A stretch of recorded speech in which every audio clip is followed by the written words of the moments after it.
గుంటూరు పశ్చిమ railway station coach restaurant 12/3/2024 మంగళవారం ఉదయం 8 గంటలకు ప్రధానమంత్రి శ్రీ నరేంద్ర మోడీ గారు వర్చువల్ గా ప్రారంభోత్సవం చేసి జాతికి అంకితం చేశారు.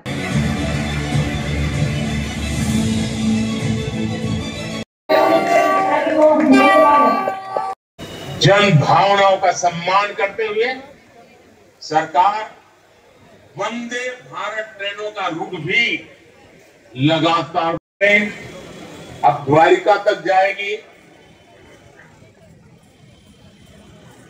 और मैं तो अभी द्वारिका में जाकर के डुबकी लगा के आया हूं।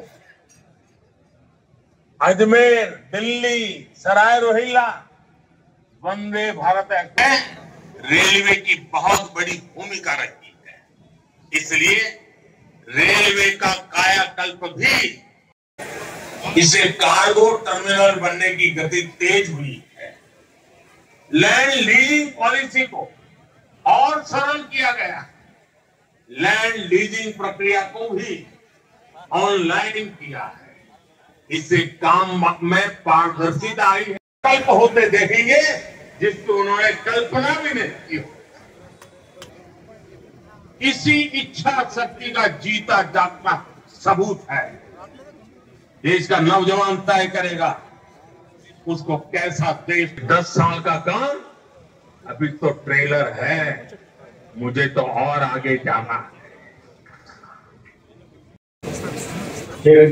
అలాగే ఈ లాస్ట్ మంత్ 26 ఫిబ్రవరి కూడా 13 అమృత్ భారత్ స్టేషన్ శంకుస్థాపన చేయడం జరిగింది.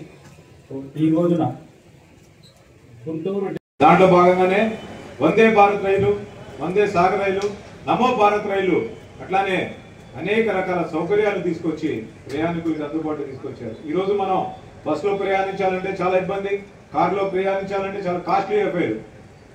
విజయవాడకి వెళ్ళాలంటే కేవలం 10 రూపాయల ఛార్జీతోనే మోడీ గారు మనందరికీ రైలు ప్రయాణాన్ని అందించువారు తీసుకొచ్చారు.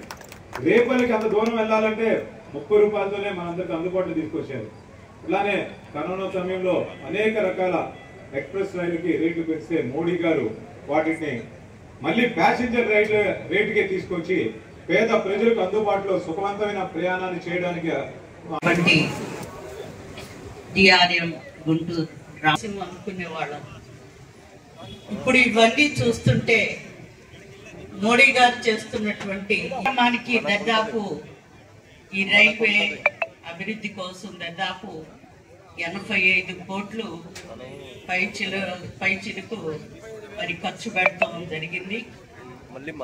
ఈ అభివృద్ధిలో అమృత్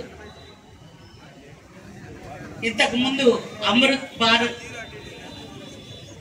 ఓపెన్ చేయటం, శంకుస్థాపన చేయడం జరిగింది. నిజంగా నేను 2 కార్యక్రమాలకి అటెండ్ అవ్వలేకపోయాను, ఎందుకంటే వేరే ఇంపార్టెంట్ కార్యక్రమాలకి అటెండ్ అవ్వాల్సి వచ్చింది అదే టైంలో. దాని మూలంగా దీన్ని మిస్ అవ్వాల్సి వచ్చింది.